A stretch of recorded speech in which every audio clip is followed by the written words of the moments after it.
Минута молчания в память о погибших в Великой Отечественной войне. Фарид Мухамедшин и депутаты Госсовета сегодня возложили цветы к бюсту Героя Советского Союза Галимзяна Камалеева в Пестричинском районе. Его установили на территории лицея имени Героя в Новом Шигалеево. Сегодня памятный день.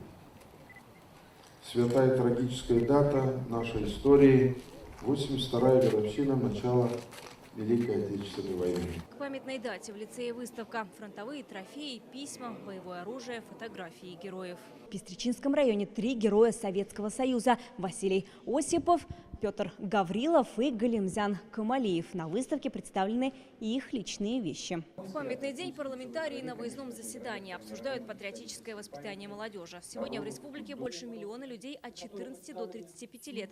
С 2014 года действует подпрограмма «Патриотическое воспитание молодежи». Работают военно-патриотические центры «Форпост», «Авангард», проводят военно-спортивные игры «Зорница», «Победа». Однако нужно больше внимания уделять гражданскому патриотизму, говорит глава Минмолодежи. Нам еще больше нужно рассказывать о молодых ученых, о молодых предпринимателях, о профессионалах.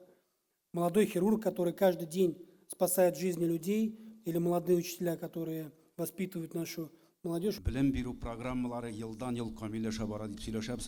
Аларда ул эчтәлек арта барамы безнең? Какие программы по воспитанию работают в школах, уточняет у замминистра образования Марат Ахметов. Алсу Асхадульна рассказала, с нового учебного года в школах появится советник по воспитанию. Во всех уроках у нас обязательно есть компонент воспитания. Мы немножко упустили в свое время и ударились в подготовку качественного, хорошего образования, в подготовку к тому же ЕГЭ. Теперь осталось еще нам в воспитательную духовную часть детей наполнить. На заседании отмечают работу над патриотическим воспитанием. Нужно усилить и в центрах доп. Образования. На наш взгляд, усилить работу именно в детских таких организациях, как подростковые клубы. У нас очень много организаций дополнительного образования. Конец апреля, 45-й год.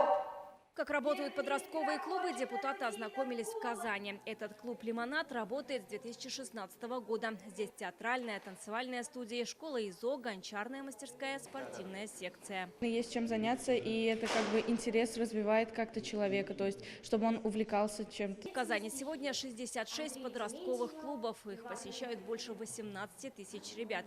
А чем занимаются остальные дети, задается вопросом Фарид Мухамедшин. Еще раз.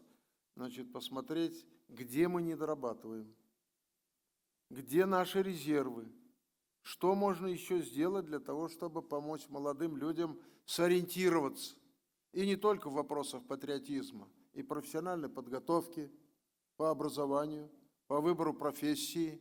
Сейчас депутаты работают над законопроектом о патриотическом воспитании. Создана рабочая группа. До конца года законопроект планируют вынести на обсуждение в Госсовет. Вероника Гайнудинова, Данил Филатов, ТНВ, Пестричинский район.